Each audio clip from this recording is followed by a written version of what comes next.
Boa noite a todos. Nós somos do projeto Áreas de Atuação dos Operadores do Direito. Eu sou extensionista, mediadora, e hoje eu vou apresentar a nossa palestrante da noite. É a professora universitária Márcia Garcia Duarte, professora associada da UF e da UERJ, pós-doutora em Democracia e Direitos Humanos pela Universidade de Coimbra, pós-doutora em Direito Processual UERJ, advogada e mediadora judicial. Seja muito bem-vinda, professora. Olá, boa noite a todos, um prazer enorme estar aqui com vocês. Agradeço o convite ao meu querido amigo Davi, um professor por quem eu guardo grande respeito e admiração pela sua seriedade, seu comprometimento e, particularmente, a amizade, a parceria de estar com a gente, às vezes, naqueles momentos de sufoco. Professor Davi, faz uma banca com a gente, professor Davi, faz uma live com a gente, ele sempre disponível. E eu quero registrar aqui meus agradecimentos de público e a grande honra de estar aqui nessa noite conversando com vocês. Estou à disposição.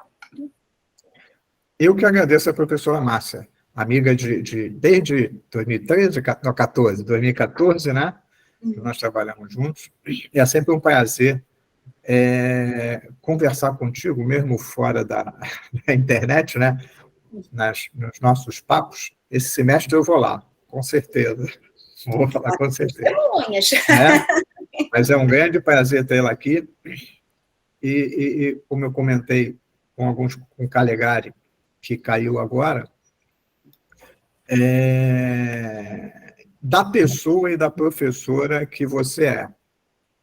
Por isso eu fiz lembrança, falei com o Calegari, eu vou trazer uma professora da UERJ e da UF, que é nota 1000. Né? Então, é um prazer tê-la aqui e estamos à sua disposição. Ok. Então, como é que vocês preferem fazer? Vocês querem direcionar algumas perguntas? Querem que eu fale livremente sobre a profissão? Como que é a dinâmica que vocês costumam adotar? Aquela que eu encaminhei para você, aquele sequenciamento, para que tenhamos uma visualização, que é a padronagem aqui do projeto de extensão. Ok, então vou pegar minha colinha, porque era a letra A, B, C, D, E, enfim, decorei tudo. Eu vou pegar aqui minha colinha, professor Davi, me permite. Bom, o primeiro ponto é falar sobre a minha área de atividade. Eu sou formada em Direito, colei grau em janeiro de 2003, né? Eu sou da turma 2002. Na sequência, eu passei na prova da ordem.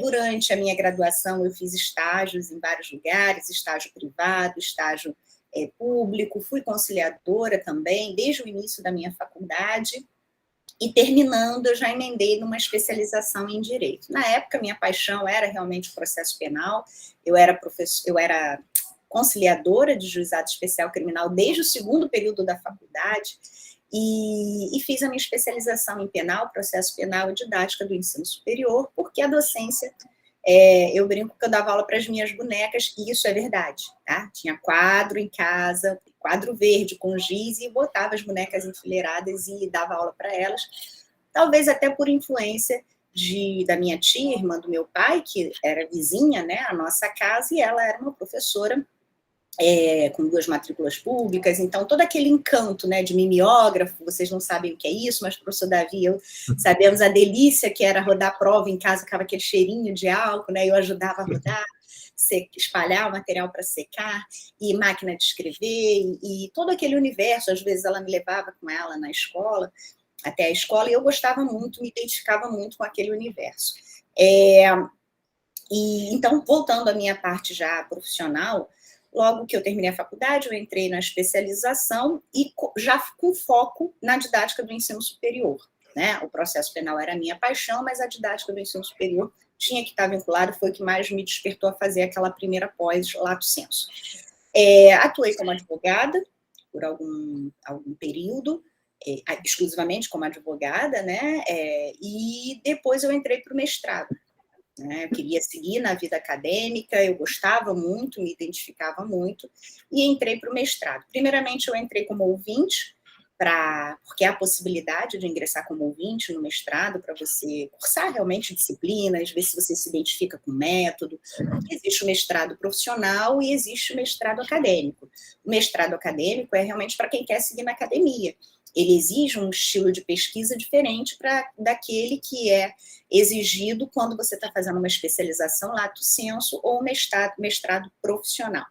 Eu segui no mestrado acadêmico, então eu entrei naquele universo, entrei em contato com os professores, fui me introduzindo para ver se fazia sentido para mim aquele tipo de estudo. E eu me encontrei, ali foi a minha realização, eu cheguei a me afastar da advocacia, entrei para o mestrado, fiquei exclusivamente dedicada ao mestrado, recebi uma bolsa e fiz o meu mestrado em 8 meses. Foi super rápido, tinha um tempo de duração da bolsa e eu tinha que fazer dentro daquele período. Como eu tive a possibilidade na época e optei por realmente me dedicar ao mestrado, eu fazia disciplinas quase todos os dias, rapidamente eu concluí os créditos e me dediquei à escrita da dissertação. Logo após o mestrado, eu consegui meu primeiro emprego como docente numa instituição privada, isso foi em 2008, março de 2008. Comecei a trabalhar como professora, mas ainda no mestrado eu fiz o estágio de docência, que também compõe créditos obrigatórios, né? O estágio de docência, mesmo quem é professor, contratado, concursado, não importa, tem que fazer o estágio de docência. E, na ocasião, eu fiz o estágio de docência, até porque eu não era professora ainda profissional, contratada, etc. Então, para mim, foi incrível, foi uma oportunidade incrível para eu poder entrar nesse universo desse contato com o corpo discente, ver se fazia sentido para mim atuar, e eu me identifiquei mais até do que com a advocacia, né? Na sequência, eu fiz o doutorado, no doutorado eu fiz em 2 anos, mais ou menos, o doutorado, e logo que eu terminei o doutorado, eu terminei, acho que em 2011, se eu não me engano, fiz o concurso para a UF. Em 2013, eu entrei na UF. Foi o meu primeiro emprego público, e 2 anos depois eu fiz o concurso para a UERJ, né? Nesse período, até eu entrar na UF, enquanto eu estava ainda na instituição privada, eu advogava, mas eu advogava em poucas causas. Eu trabalhava por conta própria, eu não estava mais vinculada a escritório, e eu advogava em algumas causas, até mesmo para não perder o contato com a prática, que era algo necessário para eu amadurecer, eu crescer dentro desse universo prático do direito, né? Para eu ser uma professora melhor, eu precisava ter essa vivência prática, dentro do meu perfil de estilo de estudo, de aprendizagem, né? Que cada pessoa tem o seu. No meu caso, a experiência prática fazia muita diferença. Eu precisava daquela experiência. Então, eu não me desconectei da advocacia, eu mantive, mas mantive a advocacia em causas específicas, um número pequeno de causas que eu desse conta sozinha. Durante o doutorado, eu não tive o mesmo privilégio que eu tive no mestrado. Durante o doutorado, eu já trabalhava como professora em instituição privada, de segunda a sexta. À noite, eu fazia o doutorado durante o dia. E foi um período de muito sacrifício, muito suor. Tá? Não foi fácil. O mestrado não foi fácil. Eu tinha pressa em terminar para poder me capitalizar, né? Dentro daqueles 8 meses, eu não podia passar daquilo, né? Não podia me dar o luxo de passar daquele período. No doutorado, já foi diferente. Eu realmente precisava de um tempo maior, porque a tese de doutorado, né, por ser uma tese, algo novo, algo inédito, né, exigia uma verticalização muito maior, além da construção de um elemento inédito para justificar o nome tese, né? Senão seria uma outra dissertação. E aí, nesse período da construção da tese, foi muito suado, por conta de eu ter que me dividir em trabalho, estudo, com muita responsabilidade. No trabalho, eu era coordenadora de curso, inclusive, na instituição privada, recebendo visitas de MEC, todas aquelas questões que são intercorrentes ao dar aula apenas, né? E o doutorado eu segui nesse fluxo mais denso, mais suado, mais intenso, mas valeu a pena. Tá? Então, com muita disciplina, a gente consegue. Disciplina em quais aspectos? horários específicos para tudo, a disciplina de ter o dia de você escrever, ter o domingo, né? Não é domingo, domingo é um ótimo dia, porque hoje o meu telefone provavelmente não vai tocar, então é ótimo para você mergulhar realmente na concentração, na leitura, no fichamento, na produção. Feriados eu adorava, carnaval então era maravilhoso, que eram vários dias sem perturbação, né? Eu lembro de um carnaval que a gente ficou trabalhando, estava um calor do caramba, e eu queria dar um gás na minha tese, e aí meu marido ficou comigo, me acompanhando, como estava calor, a gente ligou o ar, então éramos eu, ele, cachorrinho, todo mundo, entendeu? Naquele quarto com ar, eu trabalhando, eu fazendo as coisas, ele fazendo as coisas dele, tirava um cochilo, voltava, etc. Eu lembro bem, foi um carnaval intenso, a gente não podia nem olhar para o lado de fora, que aquele dia lindo, calorão, festa, mas aqui eu lembro que aquele carnaval eu dei um gás. E, sim, são sacrifícios necessários. Não cai do céu, né? Depende de disciplina, depende de estudo. E eu lembro que depois que eu defendi, a primeira coisa que eu falei, gente, no próximo domingo eu posso acordar e dormir de novo, ir para a praia, assistir Globo Rural, fazer qualquer coisa. Eu não vou precisar ler nesse domingo, eu não vou precisar escrever nesse domingo. Então, são coisas pequenas, mas que mostram que realmente, até aquele domingo, foram 2 anos ali, de vários domingos, a maioria deles com estudo, com disciplina. Mas tudo tem um tempo para acontecer, é o tempo do plantio. Né? No tempo do plantio, se está chovendo, a gente bota e vai. Se está calor, bota o chapelão, entendeu? E vai. Entendeu? Não dá para esperar o tempo mediano para eu poder ir para o plantio. Com chuva, com sol rachando, com a chuva caindo, a gente tem que ir de qualquer forma, porque o momento do plantio nem sempre vai ser só um caminho florido, né? Muitas vezes você realmente vai passar por um lamaçal e vai precisar de um trator para te puxar. E, por falar em trator para puxar, em qualquer segmento que a gente busque caminhar, é muito importante a gente ter estabilidade emocional. E essa estabilidade emocional, quer dizer, a gente vai ter frustrações sociais, a gente vai deixar de ir a compromissos sociais, a gente vai ser criticado socialmente, só estuda, não sei o quê, não vai viver, né? Daqui a pouco morre. Então, a gente vai enfrentar isso tudo e a gente precisa do apoio familiar, amigos, a gente precisa desse suporte. Um suporte religioso, não no sentido de prática de religião, isso é muito individual, mas um suporte de encontrar algum ponto em que você respire, que você se conecte com o seu silêncio, que você se conecte com a sua referência de religiosidade, porque você vai ter momento de angústias, vai ter momento de choro, e esse suporte, essa referência imaterial, ela é importante. E o suporte familiar é fundamental, e dos amigos, das pessoas que estão ali próximas, que vão te levar a te ajudar, pelo menos que não te atrapalhem, mas que te blindem, e que vai ser delicioso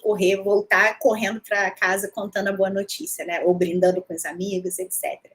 Então, a gente não passa por caminhos sozinho. A gente precisa de suporte. A gente não consegue sozinho. Tá? É necessário a gente se conscientizar de que esse suporte, ouvir o nosso orientador, ouvir o nosso chefe, que é amigo, tá? Que sempre a gente tem um chefe amigo, a gente sempre tem uma referência profissional, alguém que nos é referência profissional, a gente precisa trocar ideias com essas pessoas para a gente entender se a gente está num caminho adequado, se a gente está num caminho que vai nos realizar, que vai nos trazer respostas, retorno, ok? E se a gente não está insistindo naquilo que não deve insistir, ou está fraquejando naquilo que a gente deveria persistir. Não é fácil, não tem fórmula, mas existe um caminho que é muito, me parece, hoje eu tenho 44 anos, me parece um bom caminho, que é o caminho da sensação de conforto ou de desconforto que a gente sente quando está num caminhar qualquer, fazendo qualquer tipo de escolha. Né? Desde se eu vou comer a bala de morango ou a de amendoim, né? Você no fundo tem um sabor que te dá mais conforto que o outro, uma escolha que te dá mais conforto que a outra, e isso vai se repetir também nas grandes decisões que a gente toma na vida.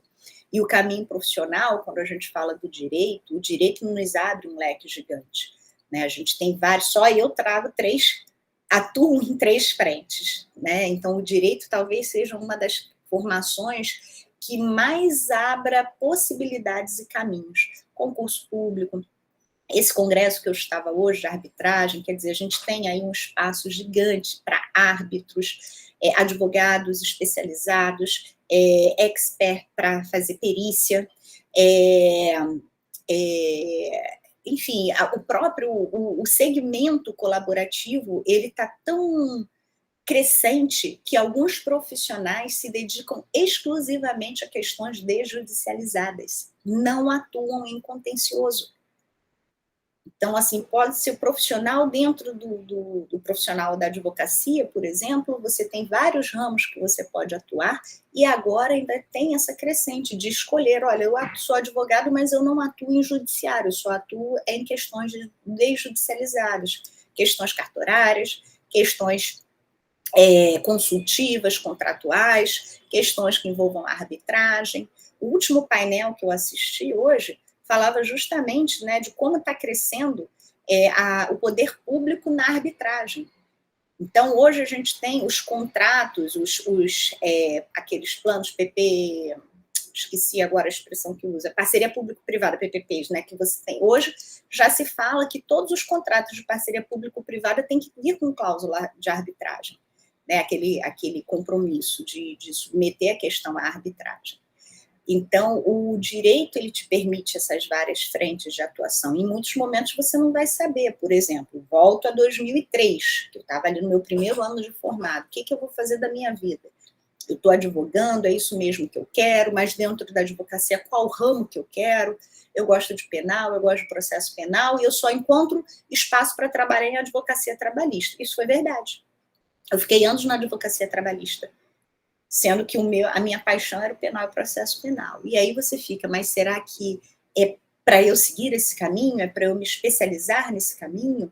Ou será que eu tenho que aproveitar para pegar a experiência daqui, mas sem abrir mão do meu sonho de ficar no penal e processo penal? Hoje eu digo a vocês, nem penal, nem processo penal, nem trabalhista, eu sou processualista civil. E dou aula de teoria geral do processo e de métodos consensuais de resolução de conflitos e o próprio processo civil em si. Mas olha como a gente precisa dessa elasticidade, né? Quando eu passei por aquelas experiências de atuar como trabalhista, de ter atuação como conciliadora de JECRIM, etc., isso me gerou. Eu fui agregando conhecimentos que geraram uma elasticidade na minha forma de perceber o mundo profissionalmente, né? O raciocínio rápido, o que eu precisava trabalhar mais. Então, são oportunidades que conhecimento não se perde, sempre vai ter um aproveitamento, ainda que mais remoto, ainda que um pouco imediato, ele vai se aproveitar em algum momento na sua vida. Então, vejam, quando eu entrei na instituição privada, em 2008, que agora eu não sei se é 2007 ou 2008, foi 2008, e de cara eu assumi uma coordenação de curso, que foi muito sofrida, vou dizer assim, o meu sonho era entrar em sala de aula e ir para casa. Não, eu tinha que ficar lá, período de férias era matrícula de aluno, era recepção de alunos novos, era visita de MEC, eu trabalhava pra caramba. Quando eu entrei para a UF em 2013, em agosto de 2013, em outubro eu já assumi a coordenação da monitoria. E aí, ó, moleza, porque eu já tinha aquele trabalho administrativo por trás, uma experiência por trás que me deu conhecimento e praticidade de organizar algumas questões, de lidar com a organização de evento, edital, semana de monitoria, edital de seleção de monitores. Então, aquilo para mim acabou sendo fácil por conta daquela experiência na coordenação. E, no ano seguinte, eu me tornei chefe do departamento da UF de Macaé. Também, olha quanto aquela experiência lá da instituição privada, que eu nem gostava, eu queria só dar aula, me trouxe de conhecimento. Então, a gente perceber e agarrar as oportunidades que podem não ser indicativos de algo que você vai fazer o resto da vida, mas são oportunidades que vão dar cancha para a gente depois usar aquela experiência em uma outra situação que a gente nem previu que chegaria, né? Então, são essas coisas que a gente tem que absorver e entender, né? Poxa, isso aqui não é muito legal, mas assim, eu vou aproveitar, vou aprender, porque tudo vai me trazer algum aprendizado. E desde 2005, já dando um salto, né? Porque aí eu passei ali pela docência, entrei na UF, depois eu entrei para a UERJ, e fui conciliadora de 98 até 2007, né? Foram 9 anos como conciliadora, e como conciliadora me surgiu uma indagação importante que construiu meu projeto de tese. Então, eu posso dizer que eu entrei para o doutorado a partir de um projeto de tese que foi criado, foi provocado por conta da minha experiência como conciliadora. Que eu comecei lá em 1998. Nunca imaginava em 98 que eu ia fazer um doutorado, né? Então, são essas coisas que a gente tem que observar. Às vezes não é o que a gente quer naquele momento, mas é algo que pode nos trazer um ganho futuro, uma experiência, um conhecimento, e que a gente vai usar sem querer, sem perceber num outro momento, ou percebendo mesmo. Na própria UF, quando eu ingressei, tinha professor de processo civil, que era meu concurso era processo civil. Então, não tinha vaga para dar aula em processo civil, só tinha uma turma para mim. E com isso, eu dei aula na UF de internacional, privado. Eu dei aula de teoria do Estado, eu dei aula de consumidor, eu dei aula de contratos, né? Então, como que você faz isso? Isso vem a partir não é mágica, é estudo, dedicação. Já que eu vou dar aula desse assunto, comprei livros daquele assunto, iria a uma biblioteca, o que fosse. E a aula vai ser essa, a aula vai ser... Montei todos os meus planos de aula. A partir dali, eu me organizei para ter a leitura prévia, atualização jurisprudencial, etc., e ia para a sala de aula. E no semestre seguinte, com certeza a aula foi se aprimorando, e por aí seguiu. Hoje eu me dou o luxo de dar aula realmente só da minha área de concurso mesmo. E como chegou, então já falei da advogada, já falei da professora, e agora eu vou falar da mediadora. A mediadora judicial é uma formação que a gente parte de uma formação teórica, tá? O meu tempo como conciliadora não teve proveito nisso, eu tive que fazer um curso novo, um curso teórico, depois tem uma carga horária prática que se divide em observar mediação, você entra como observador, depois você atua como comediador, tá? Fica um período como comediador, até que você conclua essa carga horária, e depois você vira mediador especificamente, um mediador judicial. Para ser mediador, você abre um processo administrativo, junta certidões, toda a documentação comprobatória da sua formação, e você se vincula a um Sejusc, né? Você requer isso ao próprio tribunal local, no meu caso, ao Tribunal de Justiça do Estado do Rio de Janeiro. Eu poderia ter requerido ao Tribunal Federal, eu poderia ter requerido ao Tribunal Trabalhista, e só um minuto que entrou um negócio aqui na minha... já baixou. Então, eu requeri diretamente no núcleo permanente, que é o NUPEMEC, apresento toda a documentação comprobatória da formação e dos meus antecedentes, né, tanto que pedem essas certidões são todas de graça, a gente requer online, no local do seu domicílio, você requer, os cartórios já tem até lá o tópico, você entra lá, certidão online, com o objetivo de ser mediador. Eles já emitem para vocês, integralmente gratuito. Abre o processo SEI no tribunal, passa por uma fase lá de análise objetiva dos documentos, depois te encaminham para um Sejusc, você submete a uma reunião com o coordenador, etc., depois de cumprir todos esses elementos, a formação e a parte documental, você se torna um mediador judicial. O mediador judicial tem várias categorias, tem o júnior, tem o sênior, né, dependendo do seu tempo de experiência, da sua carga horária atuando como mediador. Você também, sendo mediador judicial, passa a integrar o cadastro nacional dos mediadores, do Conselho Nacional de Justiça, e nesse cadastro você já indica a área que você prefere, né? Eu quero empresarial, eu quero família, e você pode fazer mediação de qualquer lugar, online, qualquer lugar do Brasil, ou presencial mesmo, qualquer lugar do Brasil eu posso fazer mediação. Vamos imaginar uma disputa entre dois microempresários lá do Acre. quero um mediador de outro ponto que não conheça ninguém, que seja de longe, lá do Rio de Janeiro. Pum, escolheu a Márcia. Eu posso fazer essa mediação, que é um cadastro nacional. Hoje, o Tribunal do Rio não paga mediador, tem uma discussão se vai pagar, não vai pagar, está até para abrir um concurso, que seriam 40 horas semanais e uma renda de, acho que era 7 mil, mais ou menos, que se estimava, mas isso eu ouvi isso de corredor, né, a famosa rádio corredor.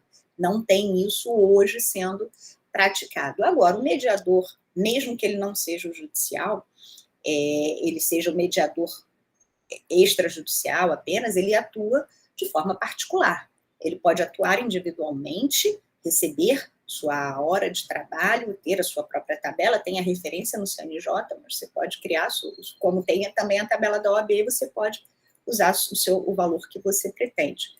Né? Serve apenas como elemento orientador, assim como a tabela do CNJ.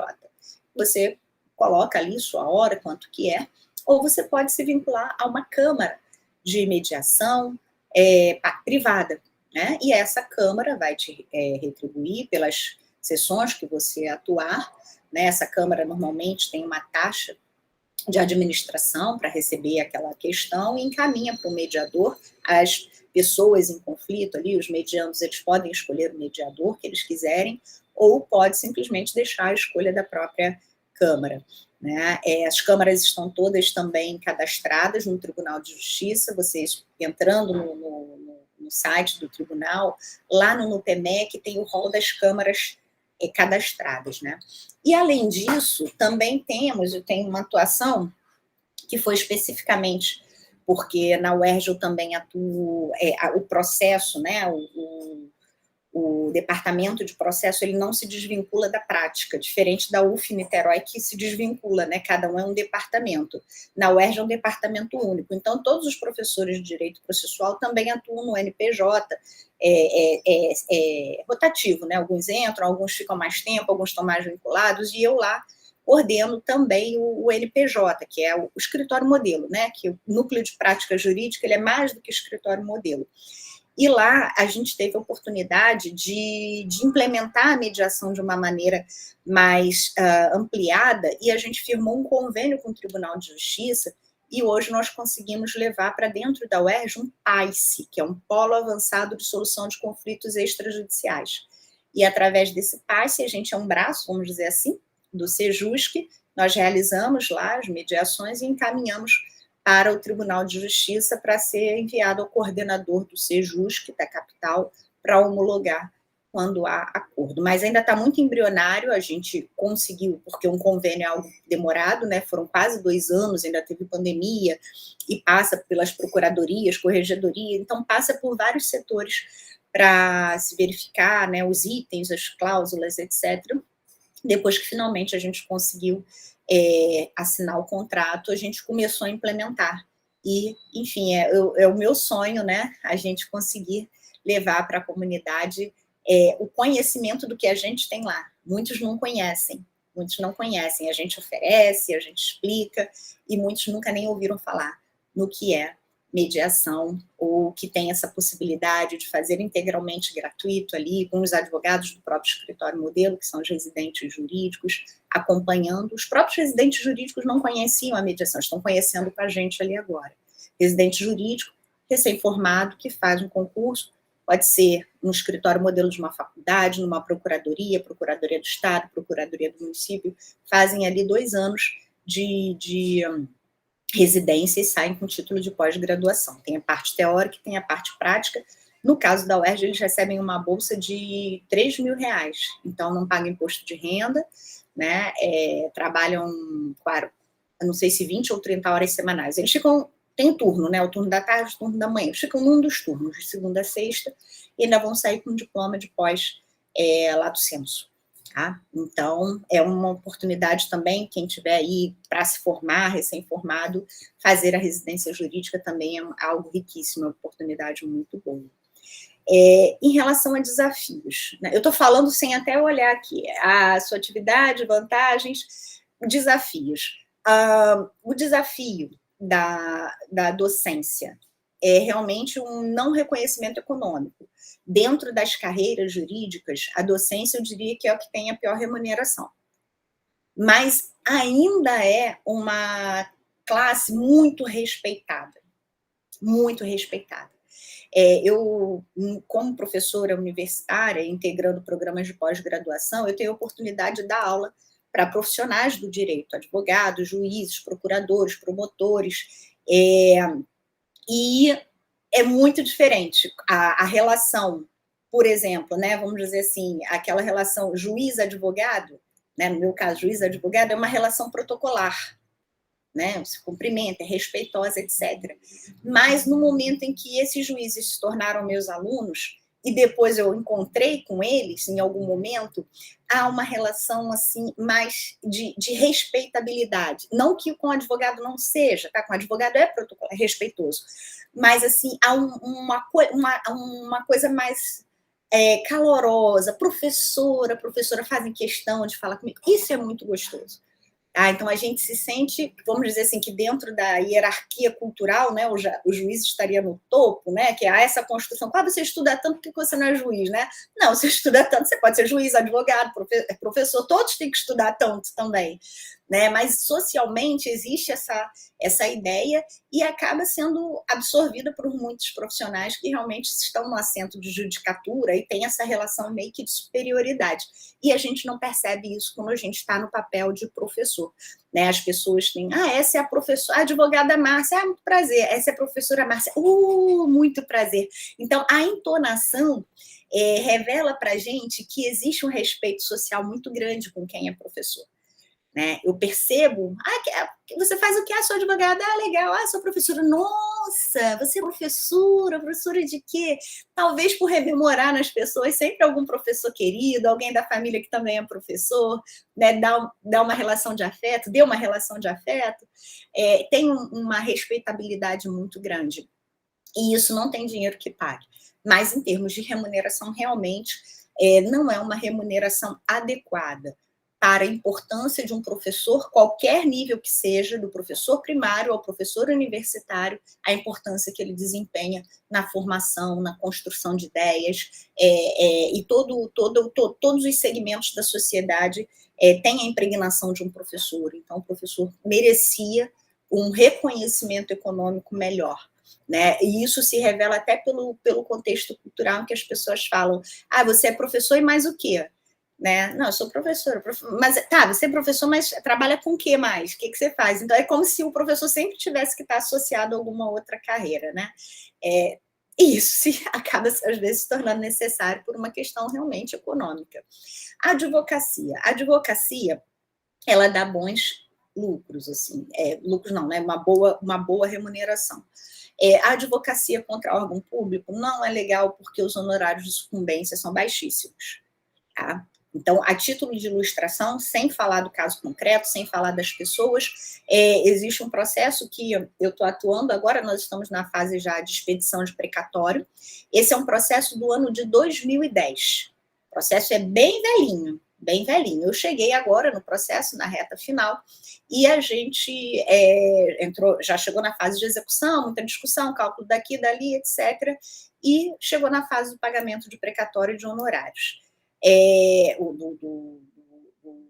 Do quantum, né, que a parte credora, autora, se tornou credora e está executando, ela vai receber por precatório os honorários de advogado atualizado 2.800 e pouco.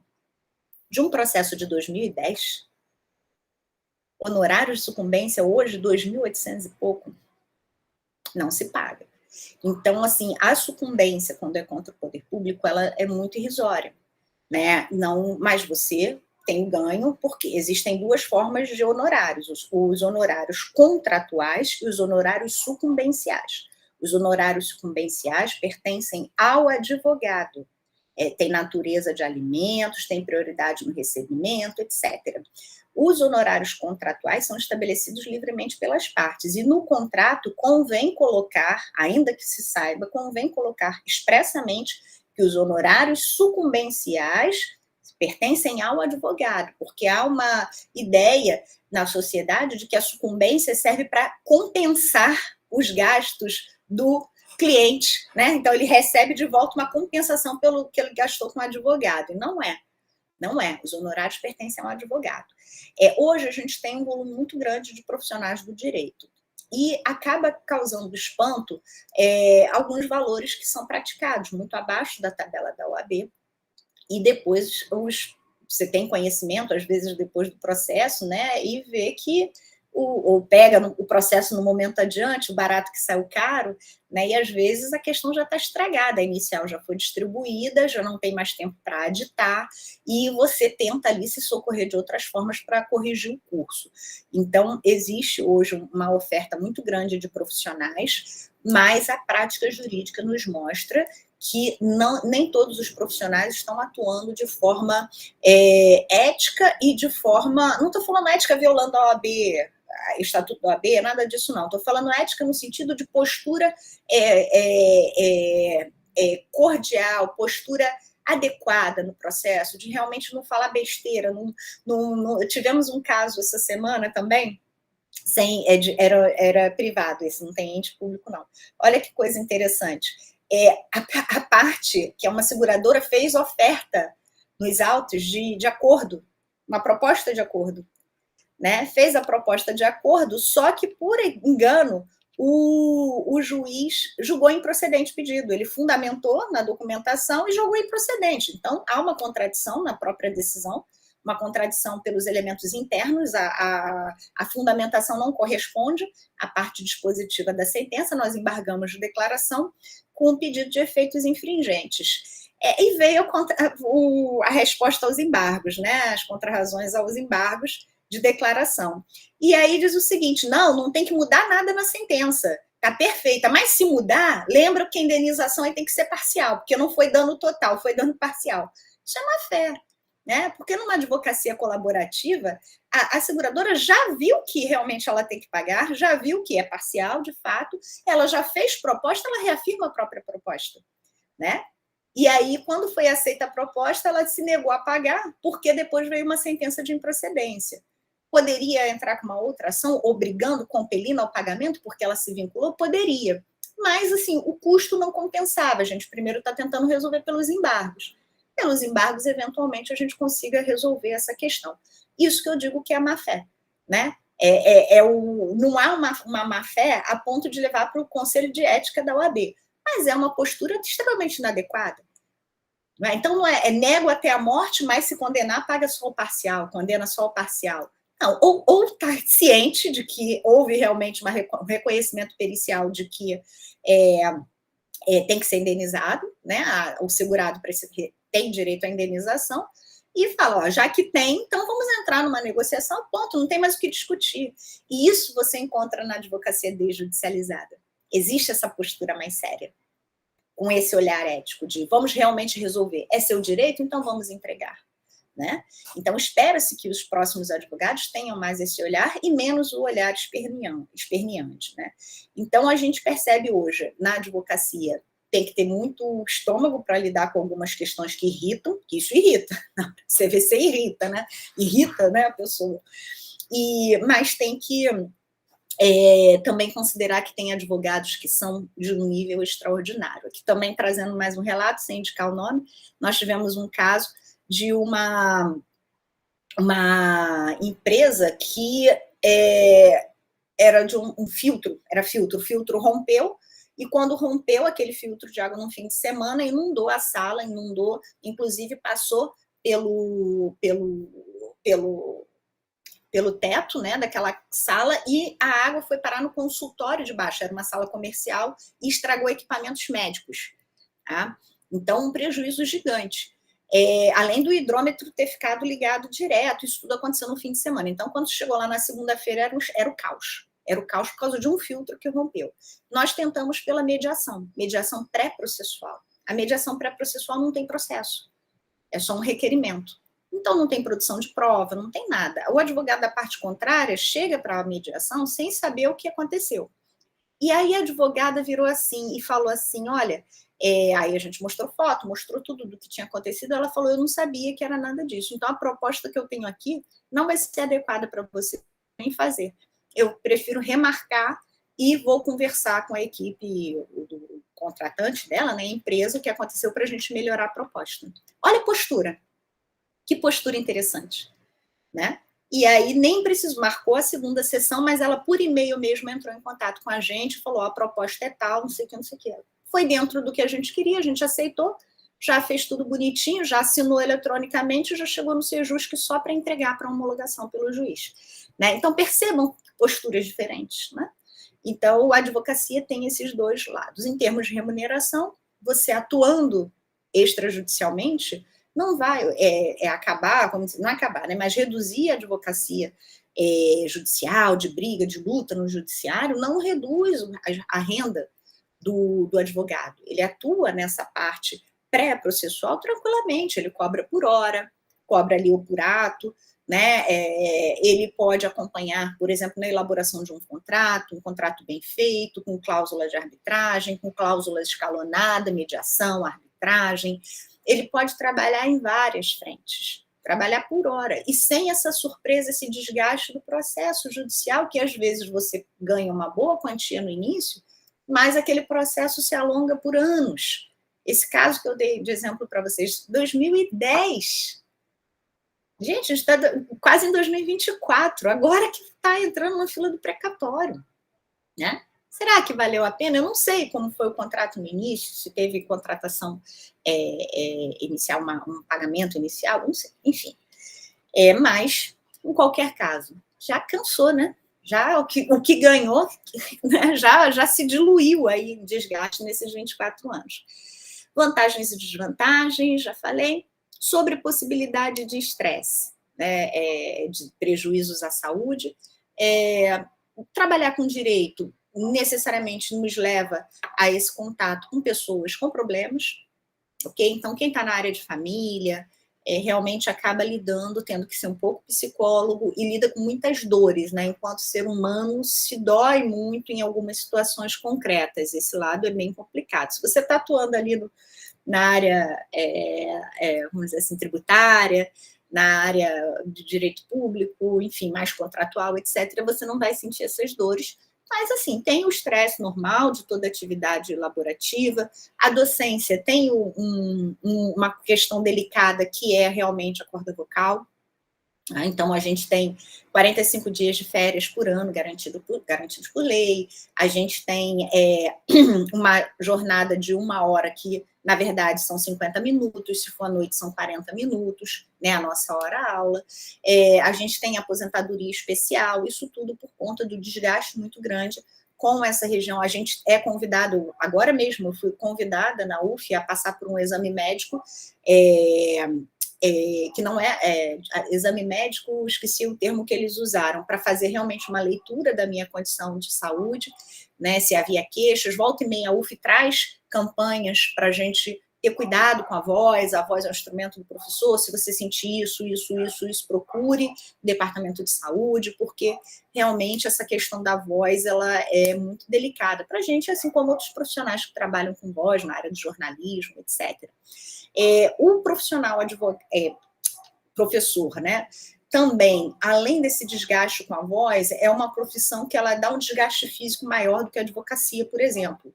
Tá? A questão de você estar ali com a postura, você está dando aula, você está falando uma coisa que você já pensou um tempão atrás. Enquanto você está falando aquilo, você já está pensando o que você vai falar lá na frente, você tem que estar muito antenado com o que está acontecendo, um estudo constante. Hoje, com ferramentas de tecnologia, o aluno acabou de ver a decisão do STJ, você está dando aula às 7 da manhã, o aluno abriu, olhou a decisão do STJ, te faz uma pergunta em cima daquilo, você ainda não viu a decisão.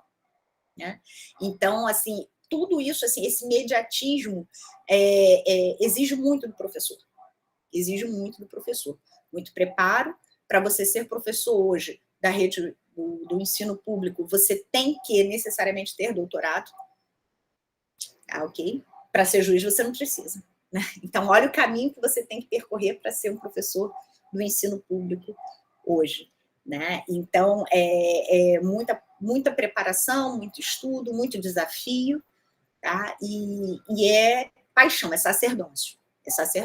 Tem realmente essa questão do desgaste vocal e a questão da tensão, porque a aula ela é muito, o tempo todo muito, você fica muito antenado em tudo que está acontecendo, no que você está falando, seu português tem que estar impecável, sua linguagem jurídica tem que estar impecável, e às vezes você está pensando uma coisa, você nem percebe que falou o português errado, que falou arbitragem em vez de falar de mediação, pensou mediação e falou arbitragem, porque você está tão focado em estar ali passando informações, vendo o que está acontecendo, aluno entra, aluno sai, e não sei o que, são coisas que te desconcentram às vezes, né? Então exige essa... O advogado faz isso? Faz, mas a sustentação oral dura 15 minutos. Acabou. Né?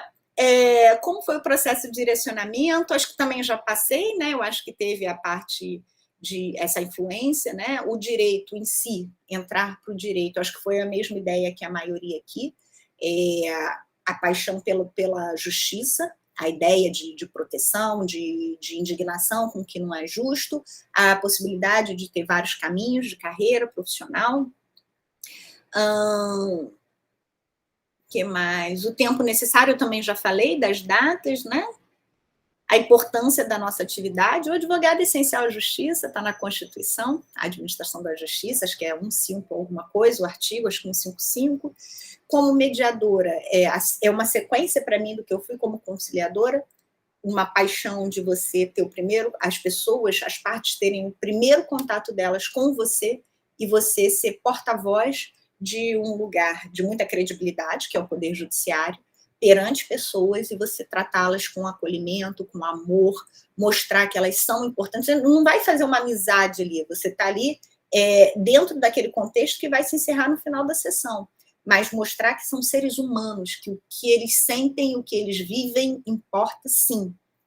E a gente está ali para ajudar, para ouvir, para acolher, para tentar apresentar soluções, como conciliador, né? Mediador não pode apresentar soluções, mas a gente tem que trabalhar a condução de uma maneira muito adequada de uma sessão de mediação, que é algo muito delicado.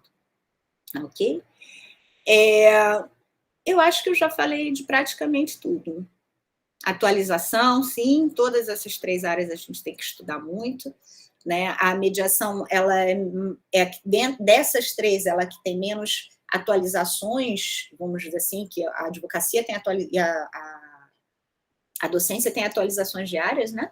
Mas também tem necessidade de termos experiência, porque a mediação não tem fórmula, a experiência que vai mostrar para a gente, né, como lidar com cada caso, e sempre vai ser uma surpresa, ok? Você só vai ter mais tranquilidade para administrar uma sessão ou outra diante de um contratempo, de uma tensão maior, né? Então, é só tranquilidade para pensar, porque não tem fórmula, você vai ter anos de mediação e digo pela conciliação, né? E você sempre vai ter algo para aprender, né? Ou viver uma nova experiência.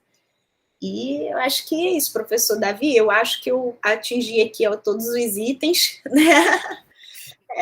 Percebam que eu sou apaixonada, né? Se deixar que eu fico mais 1 hora falando, mas assim, agora que eu percebi como eu já avancei na hora. Não avançou não, professora. Já não vou agradecer, porque ainda vou fazer umas abordagens contigo com relação à mediação. Tu sabe que eu estou iniciando nisso, e é algo interessante, né? Quando faz aquela sequência das boas-vindas, né? Já está delimitado quem é o mediador, né? Explicita para as partes, né? E até, eu já participei de algumas, que o mediador faz cara de paisagem quando as partes é que interessam, mas às vezes o patrono das partes está ali, né? Ele ensaia uma coisa para acabar com a mediação.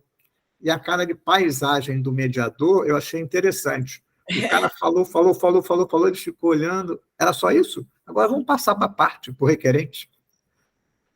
A provocação do indivíduo, aquele negócio tem que fazer cara de paisagem, né, para não sair do sério, porque ele quer terminar com a mediação. Ele não quer que chegue a bom termo. Ele simplesmente concordou por uma situação qualquer de estratégia. E eu achei isso interessante, o mediador fazer cara de paisagem. E outra coisa interessante que eu visualizo é que quase todos os mediadores são psicólogos. Você reparou isso? Quando eu converso com eles lá, eles ficam falando assim, eu sou psicólogo. Uhum. É necessário? Não. Mas é uma coisa interessante. Eu acho que é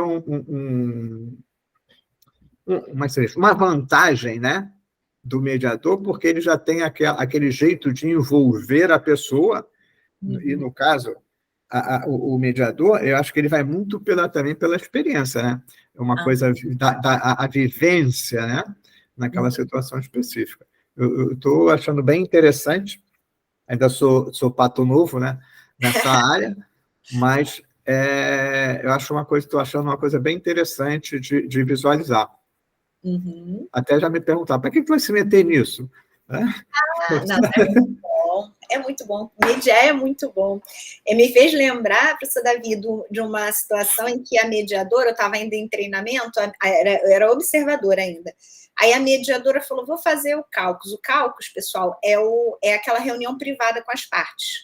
Então, tem, vamos dizer, um conflito marido e mulher, né? Aí separa, o mediador conversa com um, depois conversa com o outro no mesmo tempo, conferindo o mesmo tempo de fala para cada um, né?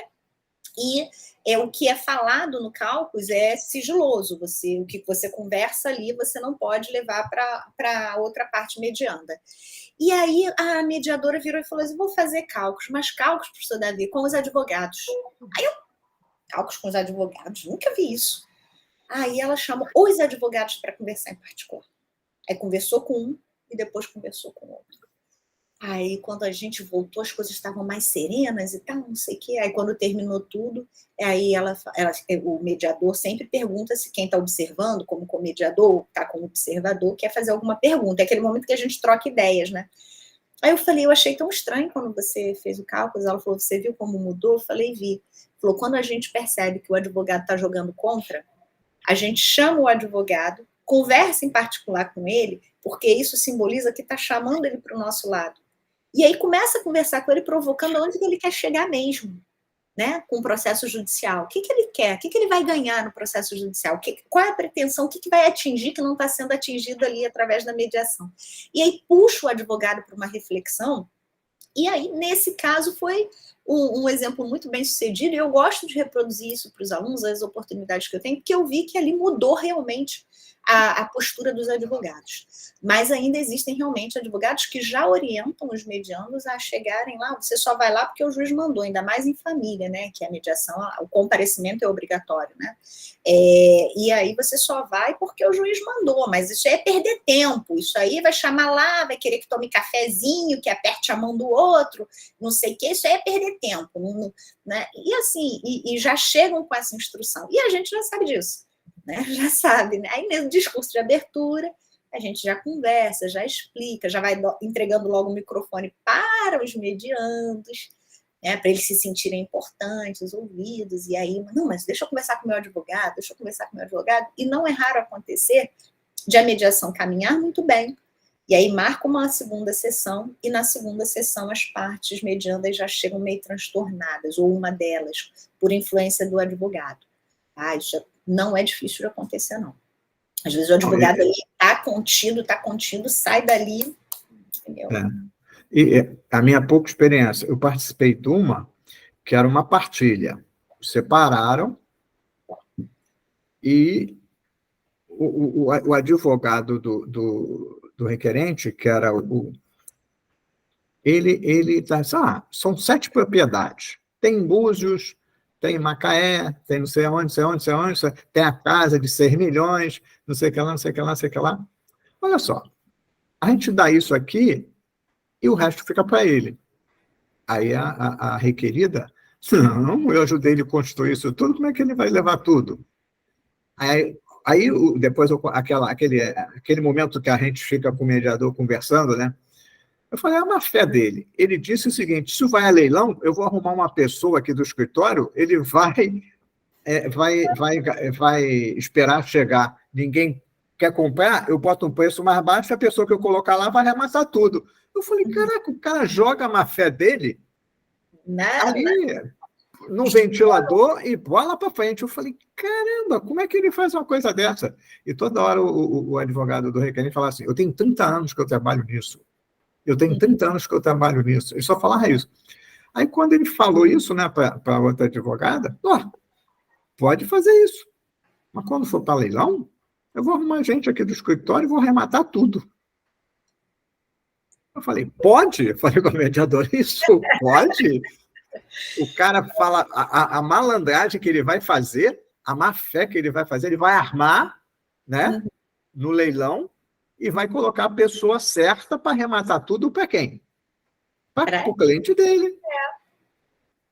Aí no final, eles não acordaram nada e a esposa lá, ex-esposa, né, da divorciada, disse, não, eu vou esperar a decisão. Porque queria levar tudo.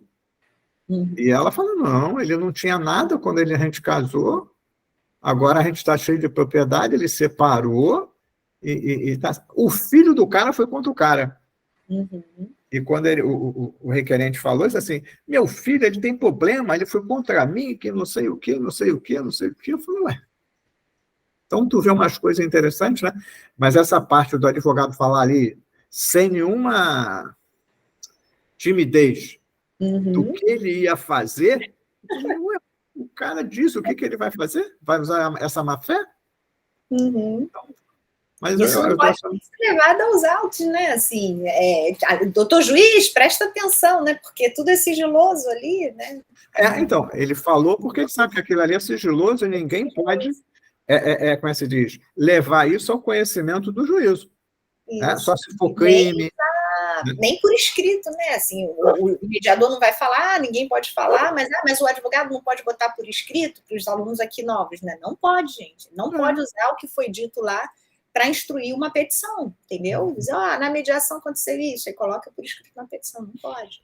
E até, às vezes, o advogado quer que inclua alguma coisa, né? Quando fala, aberta a mediação, não teve bom termo. Não, mas coloque isso assim, coloque isso assado. Não pode.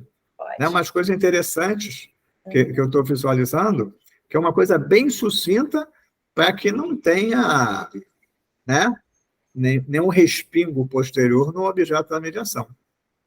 São coisas que a gente visualiza ali, mas eu acho interessante essas de família, que às vezes, uma baixaria que tu fica olhando. O programa do Ratinho fica com vergonha, né? Se sentir não, ele fica invejoso. Como é que podia trazer isso tudo aqui para o meu programa? Ele não pode. É interessante eles falarem assim, quem são esses dois aí? Aí eu estou observando o meu serviço, que sou eu e uma psicóloga. Estou observando o meu serviço. Aí explica quem a gente é, né? Porque eles logo ficam bolados, né? Quando tem alguém que não é.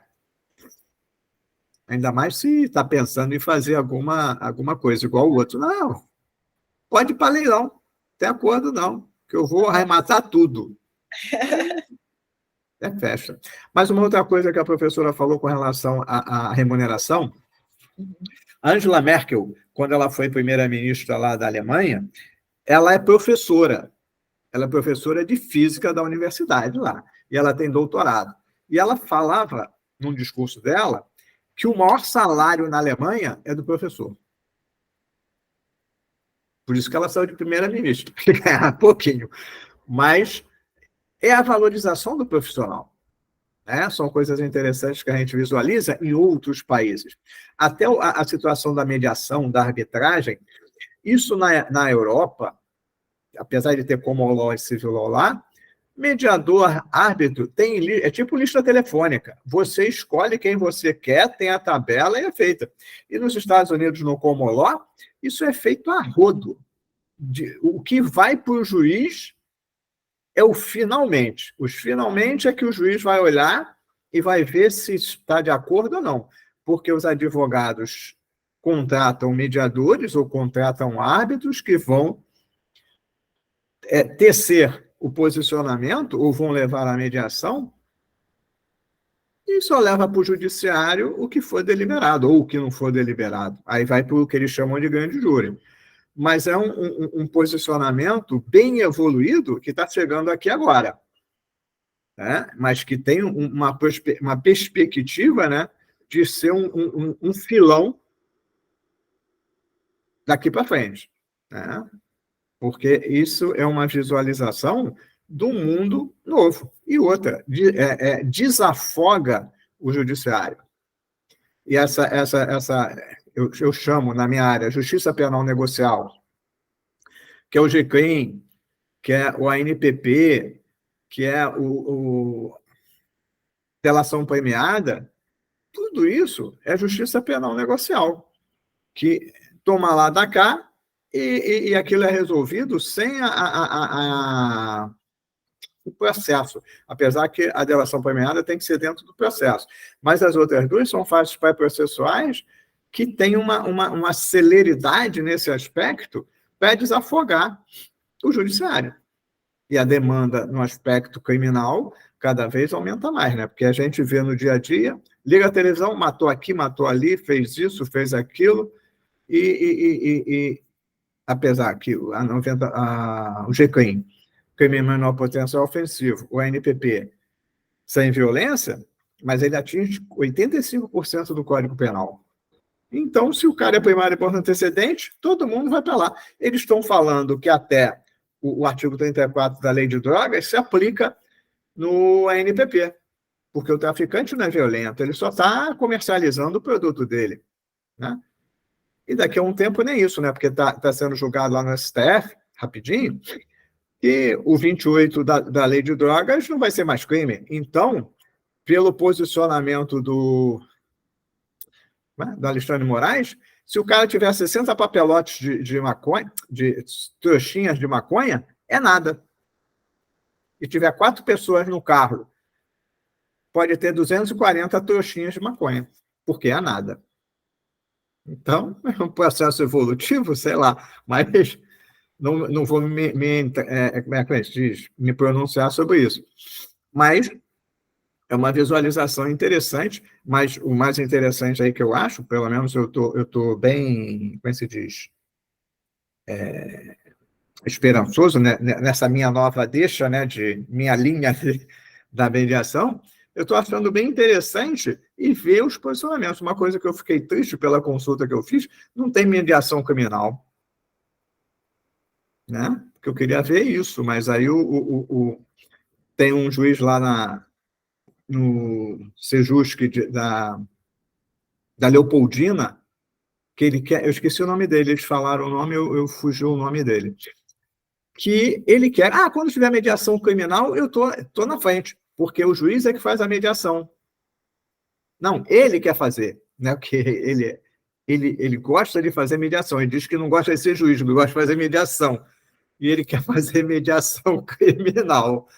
Mas eu fiquei perguntando, e mediação criminal? Não tem. E não vem ninguém. Não vem ninguém. Aí eu fiquei desiludido nesse aspecto. Mas, assim, por exemplo, crimes de dano, né?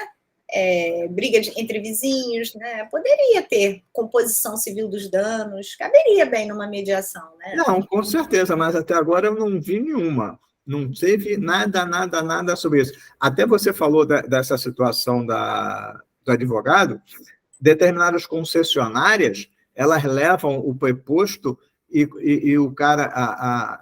Eu participei de uma que a dona lá, ela falou, não, eu estou devendo mesmo a concessionária tal, eu quero pagar, mas eu quero em tantas vezes. Aí a proposta falou assim, eu não tenho poder para decidir. Mas tu veio para cá para quê? Eu tenho que consultar eles. Aí marcou uma nova mediação. Na outra mediação, disse assim, não tem acordo. Não tem acordo? Ela quer pagar, não tem acordo? Não tem acordo. Mas ela quer pagar, mas não tem acordo. Aí a mediadora, ela quer pagar e não tem acordo? O que eles falaram para mim que mandaram falar isso. Então, umas coisas que você fica olhando, né? Às vezes tu não acredita no que acontece, né? Se o devedor quer pagar, o credor não quer receber, como é que faz? Então, são mais... Tá lá. Bom, mas isso são devagações. Juliana Camille, perguntas? Por enquanto, não tem pergunta em formulário, não. Não tem, não? Mas eu acho que no chat a Jéssica perguntou alguma coisa, não foi, não? Deixa eu ver. Ela fez a causa do cliente. Não entendi isso. Mas eu acho que a Jéssica não está mais aí. Ela colocou ali, ó, só comentários.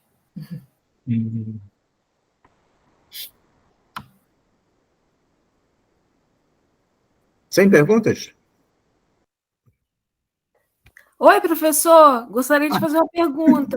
Eu pensei que tu tinha ido embora, Jéssica. Eu estou deitada na foto de perfil, mas eu estou acordada para essa palestra. Nossa, um prazer enorme ver vocês dois de novo. Cara, que saudade. Mas eu estava pensando na questão da composição no caso do direito penal. Os bens jurídicos tutelados, eles são muito, assim, importantes. Não seria uma banalização desses bens? Tipo, por exemplo, você ofender uma pessoa com palavras muito, muito agressivas, isso não seria uma coisa muito séria que não dá para... Não dá para... Já ia começar a composição falando assim, ele me chamou daquilo. Já ia começar com uma confusão, sabe? Já ia começar muito quente a situação, porque são bens jurídicos e são situações muito, muito acaloradas, muito, sabe? É para mim ou professor Davi? Os dois são inteligentes. O professor Davi que é um entendedor do penal, mas assim, eu diria, Jéssica, que uma questão assim, por exemplo, você está falando de ofensas verbais, né? Às vezes, numa ofensa verbal, para a vítima daquela ofensa verbal, vale muito mais um pedido público de desculpas, um reconhecimento, né, de que foi indevido, que foi no calor da emoção, que não era aquilo que queria ser. Um pedido realmente de um reconhecimento de se eu pudesse voltar no tempo seria diferente, etc., do que propriamente uma condenação. Né? A mesma coisa quando a gente tem os casos das cestas básicas nos juizados especiais. A vítima às vezes fica, mas no final das contas eu que sofri, eu que sou a vítima, não vi a condenação dele, ele pagou uma cesta básica e está tudo resolvido. Às vezes valeria muito mais um pedido de desculpas, uma composição civil dos danos, né? Porque existem os crimes de menor potencial ofensivos, existem os crimes de ação penal pública condicionada à representação. Então, são situações em que você pode encontrar um espaço de transacionalidade, de disponibilidade, para que as partes tenham, as pessoas envolvidas naquele conflito, tenham esse espaço de diálogo, que muitas vezes vai ser mais útil para enxugar um eventual conflito futuro do que a própria condenação penal daquele agressor, daquele que cometeu o autor do fato, né, se for um juizado especial criminal. Né? Essa é a minha visão, mas eu assim, não tenho realmente conhecimento profundo da área de penal, desde o professor Davi. Dei aqui a minha opinião superficial. Não, o que a professora Márcia está falando tem razão, mas eu levo isso mais para a justiça restaurativa, que especificamente tem que ter comunidade, vamos lá, o ofendido e o ofensor, né? E dependendo da situação específica, depois aquilo vai ser submetido. A gente pega um exemplo lá do Canadá, que existem em mais de 38 cidades a instalação da justiça restaurativa, apesar que tem uma aplicabilidade mais com relação aos indígenas do Canadá, assim como na Nova Zelândia e na Austrália, em função como é que se diz, do choque cultural, mas o policial ele tem o poder de punir a pessoa. E ele não vai ficar, ele pratica uma infração penal, mesmo que seja menor potencial ofensivo, ele vai lá, vai fazer o ciclo que vai ser determinado de assistir às palestras, mas ele vai ser repreendido. E ele vai ser repreendido perante a comunidade dele. Não é só, me desculpa, mas você vai ter que ter... você vai assistir 20 palestras versando lá sobre o tema dele para ele se depurar. Mas depois daquilo, ele vai prestar serviço. E vai lá na frente de quem ele ofendeu. E a comunidade, pela atuação mais da Justiça Restaurativa no Canadá, a comunidade é a comunidade indígena.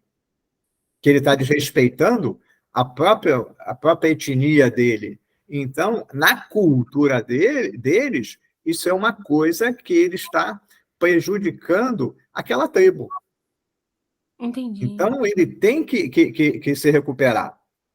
Mas, às vezes, ainda eu estou visualizando nos aspectos de cultura, porque a gente observa a justiça restaurativa, Canadá, Estados Unidos, na década de 70, na Europa, tem institucionalizado a justiça restaurativa, mas a pessoa é sancionada, é que às vezes pensa que não.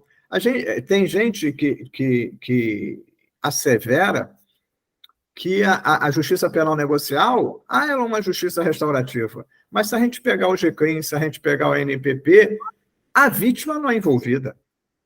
Eu acho que eles não sei se o Supremo já decidiu com relação do juiz de garantias. Teve um lá que disse que era inconstitucional no pronunciamento dele. Mas seria uma celeridade na atuação. Mas com relação à especificidade da justiça restaurativa, aonde que o CNJ já fez um pronunciamento dizendo que o GCRIM era uma justiça restaurativa, que o NPP era uma justiça restaurativa. E cadê a vítima? Entendi. A vítima não dá pitaco. E até no NPP, se ele devolver o valor, ou for cobrado um valor ao autor do fato, não se reverte para a vítima. Uhum. Isso não é justiça restaurativa. Apesar de o órgão lá do CNJ falar que há características de justiça restaurativa. Mas na justiça restaurativa, o autor, a vítima e a comunidade. E cadê a comunidade no GCRIM? Cadê a comunidade no NPP? Não tem comunidade, e muito menos a vítima. Então, são situações que eu estou meio nécio nisso, esse conflito de ser chamado de justiça restaurativa, não na versão. Tem um criminalista paulista, o Leonardo Sica, que tem um livro, é até a tese do doutorado dele, que ele esmiuça isso. E eu tenho até uma aqui, está até ali na mesa, eu não vou levantar para catar o livro dela, que ela também fala sobre isso, ela destrincha esses aspectos que diz aquele negócio, mas não é. Se você pegar, o que é justiça restaurativa? Né? Comunidade, o autor do fato e a vítima. Mas a gente não vê isso no nosso ambiente social. Então, eu fico meio perdido. E o que a Jéssica falou, são fatores que ainda não estão entronizados no nosso ambiente. Você falou geralmente, a mediação no crime contra a honra. Ofendeu.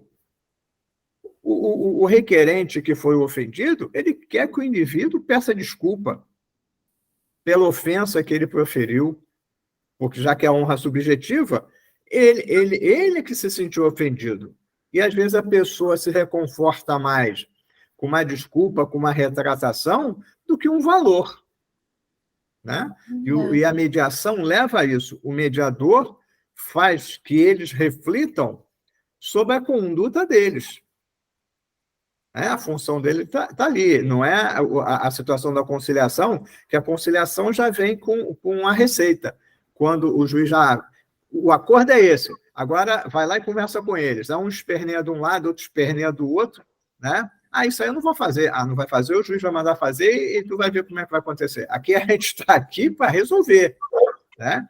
E essa observação que o mediador traz, né, logo no início, na apresentação, eu estou aqui para que vocês entrem num acordo, para tentar, até tem uns mediadores que são advogados. Eu não sou nada, eu sou mediador, que ele fala, eu não vou falar que eu sou advogado, porque ele vai falar que vai começar a me catucar ou fazer perguntas que eu não vou falar, não vou...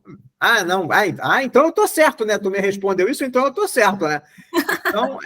Não é, porque por isso que eu falei que a maioria que eu vejo lá é tudo psicólogo. Então, ele não vai dar aso a que uma das partes puxe o mediador para ele. Ela concordou comigo. Aí fica desnaturada a mediação, né? Ele tem que ser imparcial e tentar mostrar para eles um caminho de conciliação, né? Um caminho que chega a bom termo aquela sua situação específica. Mas eu acredito, pode ser que para frente vá no nosso ambiente social, esse aspecto do crime fique uma coisa mais risível de ser feita. Eu peguei o paralelo desses países, a Canadá, Estados Unidos, Nova Zelândia e Austrália, porque a população indígena ela foi oprimida, ainda mais na Austrália, que até depois da Segunda Guerra Mundial, eles eram uma escória, tratado pelo colonizador inglês. Agora é que eles têm um realce melhor.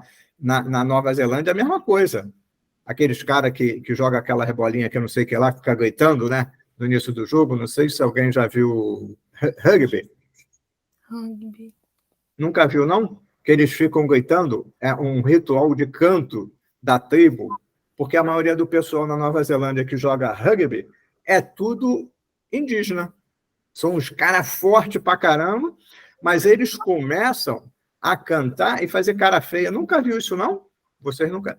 Ninguém viu isso. Igor, tu nunca viu um negócio desse, jogo de rugby? Então, são coisas culturais e eles aproveitaram para fazer mediação em cima disso, porque dentro do ambiente da tribo deles, isso é o respeito que eles têm que ter com o mais velho e com a comunidade, eles não podem infringir as regras, porque eles estão dando mau exemplo para a própria, entre aspas, para o branco, que eles são inferiores. Então, eles já fazem esse trato. Um contrato social, né? É, um contrato social dentro da tribo, porque a tribo, aqui no Brasil, qualquer índio, se o membro da tribo desrespeita a tribo, ele é expulso da tribo. E se ele é expulso da tribo, vamos fazer um paralelo com o direito internacional, ele é uma pátrida, né? Ele é uma pátrida, ele não tem, eu não tenho tribo, para onde que eu vou? Então, por isso é que a justiça restaurativa, nesses países que têm a população indígena grande, nos Estados Unidos não tem porque eles mataram, mas no Canadá ainda tem uma porcentagem muito grande de indígenas, os Maori, na Nova Zelândia, na Austrália, uma população enorme de indígenas, né, os aborígenes de lá. Mas, então, eles se utilizam, as tribos se utilizam da justiça restaurativa. O membro da tribo lá, geralmente o chefe, chama uma parte, chama outra parte e diz, vamos lá, vamos mediar, vamos resolver. Meus bichinhos aqui tem um gato aqui, os meus bichos ficam assanhados. E eles resolvem. E eles trouxeram essa cultura da justiça restaurativa para o homem branco. Então, aquele Zen, né? Como é que é o... Esqueci o nome do americano. É Z-E-H-R. O Papa, que o pessoal diz que é da justiça restaurativa, o americano. Mas ele fez um Ctrl-C, Ctrl-V da prática da Nova Zelândia, da prática da Austrália, da prática do Canadá. E ele implantou. Então, em vários locais, na própria Europa, tem reuniões para a justiça restaurativa, assim como tem para a mediação. Isso é institucionalizado naquele ambiente social. A mediação, a conciliação, né, a arbitragem, elas estão sendo intronizadas no nosso ambiente. Né? E a mediação é aquela que o mediador não está nem para cá, nem para lá. Ele quer que seja resolvido a contento. Essa aí, Howard Zé. Né? Ele tem um livro, ele parece que é o pai da cocada branca. Mas só que se você pegar o livro dele, ele traz toda essa cultura da Nova Zelândia, da Austrália, do Canadá, e ele aplica. Então, é uma visualização diferente. Mas ele é que tem um livro que explodiu. Mas são situações Interessante. Mas na mediação é um outro nicho. Eu falo para os alunos lá, o nicho para vocês no processo penal é a cadeia de custódia. Porque sumiu a prova, não teve o sequenciamento. Eu até, quando levo os alunos na delegacia, eu peço lá para o chefe para mostrar. É isso aí mesmo, Jéssica. Eu peço para eles mostrarem o depósito de material apreendido. Uhum. Para mostrar. Olha só, mostra o pacotinho. Olha quem assinou, mostrando tudinho, por quê? O advogado for esperto, ele ganha porque a prova está inválida, não teve uma continuidade, várias e várias situações. Mas isso é para processo penal. Aqui nós estamos aqui com a professora Márcia com relação à docência. Né? Juliana Camille, perguntas, não perguntas? Não tem perguntas, não, mas o pessoal está elogiando bastante aqui a palestra no formulário. 100% de elogios. Excelente. Não, mas é por isso que eu escolhi a professora Márcia. Né? Tem que botar só top de linha. Só top de linha. Calegari não está aí hoje, porque o Calegari está no Espírito Santo. É o professor Calegari, Márcia, que trabalha aqui com a gente, é o vice-coordenador, e ele disse que está sem internet. Ele me mandou e falou: pô, estou sem internet, eu não consigo, porque também ele ilustraria muito bem a sua palestra. Ah lá, ele está falando: estou aqui. Ele está ali, estou aqui. Mas só que não fala. A internet dele está caída. Está sem som e sem imagem. Senão ele abrilhantaria mais aqui a nossa palestra. Mas agradecer à professora Márcia o tempo que ela dispôs aqui para a gente, para os nossos graduandos, nesse nosso projeto, que já tem livro, né? O livro já saiu, né? Já teve divulgação. Hein? Já foi publicado. Já foi publicado. E a Juliana, né? A Mariana, as meninas que participaram no passado, são todas autoras de vários capítulos do nosso livro sobre as áreas de atuação do operador de direito. É uma nova vertente, né? Que o objetivo do projeto é esse, mostrar ao graduando as várias e várias opções que eles têm para atuar na área profissional. Semana que vem a gente vai ter o Marcos Davi Salem aqui, oficial do Exército, advogado, que vai representar as três forças, porque tem advogado na Marinha, tem advogado no Exército, tem advogado na Aeronáutica. Mas o Salem é amigo de longa data e ele também foi delegado comigo, agora ele se aposentou, é advogado, e o passado dele, ele era oficial do Exército, advogado. Ele disse que não era advogado, ele era consultor, porque ele só explica para o chefe como que tem que ser feitas as coisas juridicamente.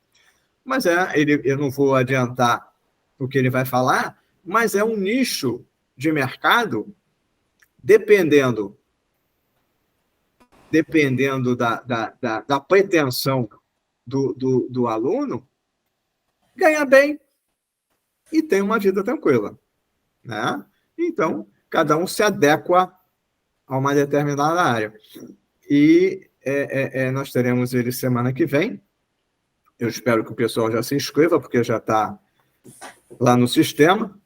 E, mais uma vez, agradecer à professora Márcia por esse tempo, né, dispensado para a gente, colaborativo, né, pro bono, né, pro bono. Vamos tirar nossa foto também. Com certeza, mas a gente também vai tirar a nossa foto. E agradecer imensamente a amiga, né? A minha amiga querida, que está sempre aí, quebra meus galhos, eu também, né? A gente fica na simbiose, né? Davi! Márcia, né? E a gente fica nessa um trato de amizade, né? Já que a gente amigo desde que eu entrei para a UF, foi a minha segunda chefe, né? Que o primeiro foi Jorge, Mas que é uma pessoa muito especial, que eu tenho um carinho imenso, tanto ela como pelo esposo dela, né? São pessoas muito legais, e aquele negócio, a gente leva na vida só as amizades e esse convívio, né? Eu lembro, rapidamente, lá na polícia, o pessoal perguntava assim, quem é teu amigo? Eu falei, ninguém. Porque é um ambiente que você... Até me chamaram para depor e o juiz perguntou, você é amigo de quem aí? Eu falei, de ninguém.